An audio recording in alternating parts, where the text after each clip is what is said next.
বিসমিল্লাহির রহমানির রহিম। আসসালামু আলাইকুম। আজকে আমি ছোট চিংড়ি ভুনা দেখাবো দেশি স্টাইলে।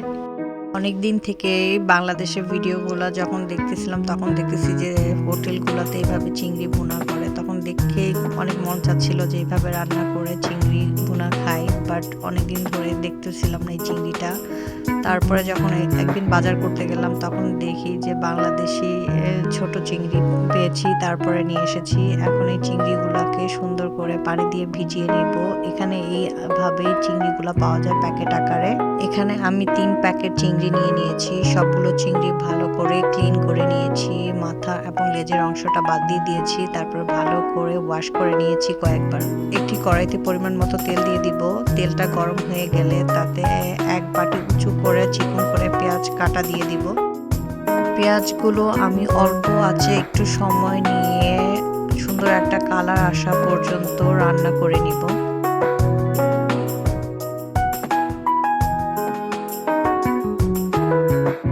We could all benefit from a little bit more perspective. What do you mean? Under the stars. পেঁয়াজে এমন একটা কালার চলে আসার পরে আমি একটু রসুন কুচি দিয়ে দিব পছন্দ মতো। তারপর আরো একটু 2-3 মিনিট ভেজে নিব। Problems that we stress out about on a daily basis just really don't seem to matter at all anymore. That's beautiful. এখন আমি 1.5 টেবিল চামচ আদা রসুন বাটা মিক্স দিয়ে দিব এবং ভালো করে পেঁয়াজের সাথে কষিয়ে নিব।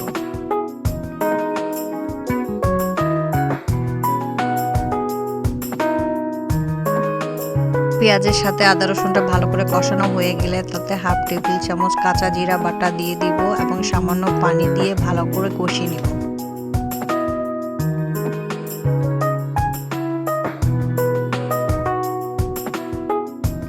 আদা রসুনের কাঁচা গন্ধটা চলে যাওয়ার পরে আমি এখানে 1.5 টেবিল চামচ হলুদের গুঁড়া দিয়ে দিব এবং 1 টেবিল চামচ মরিচের গুঁড়া দিয়ে দিব।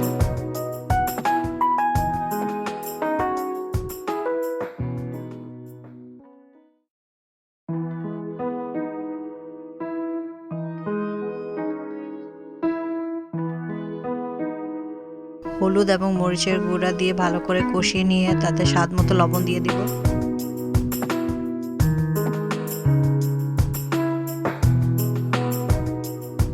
সবকিছু একসাথে ভালো করে কষিয়ে নিব এবং সামান্য পরিমাণ পানি দিয়ে দিব, কারণ এই কষানোর সময় আমি পানিটা ইউজ করব। চিংড়ি মাছ দেওয়ার পর আমি কোনো পানি ইউজ করব না।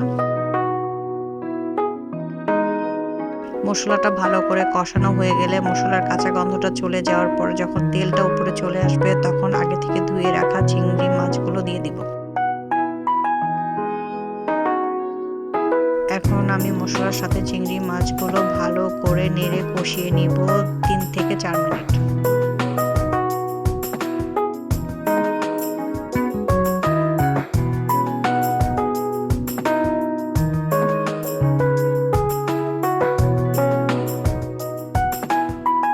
চিংড়ি মাছগুলো 3 থেকে 4 মিনিট নেড়ে চেড়ে রান্না করার পরে এখানে আমি স্বাদ মতো কাঁচামরিচ দিয়ে দিব। আমি এখানে হালকা মশলা ইউজ করেছি, এই জন্য আমি কাঁচামরিচ ঝালটা দিতে পছন্দ করি এই ছোট চিংড়ির মধ্যে। Makes you feel human. And all those stupid, insignificant problems that we stress out about on a daily basis just চিংড়ি মাছগুলো আরো 2 থেকে 3 মিনিট ভালো করে কষিয়ে নিব তেল উঠে আসা পর্যন্ত। চিংড়ি মাছগুলো সুন্দর একটা কালার চলে আসার পরে আমি এখানে বেশি করে ধনেপাতা দিয়ে দিব। এই ছোট চিংড়ির মধ্যে ধনেপাতাটা আমার কাছে বেশ ভালো লাগে। ধনেপাতা দেওয়ার পরে 2 থেকে 3 মিনিট নেড়ে চেড়ে চিংড়িগুলো নামিয়ে নিব, কারণ এই চিংড়িগুলো হতে বেশি সময় লাগে না।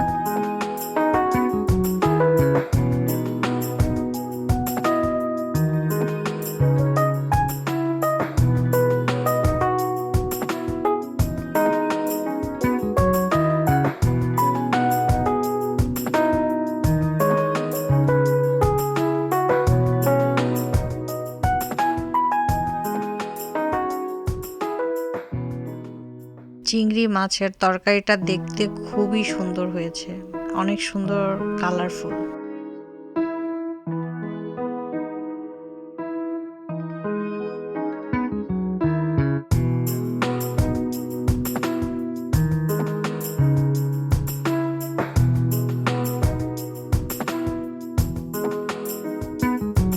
তৈরি হয়ে গেল খুবই মজাদার লোভনীয় ছোট গুঁড়া চিংড়ি ভুনা।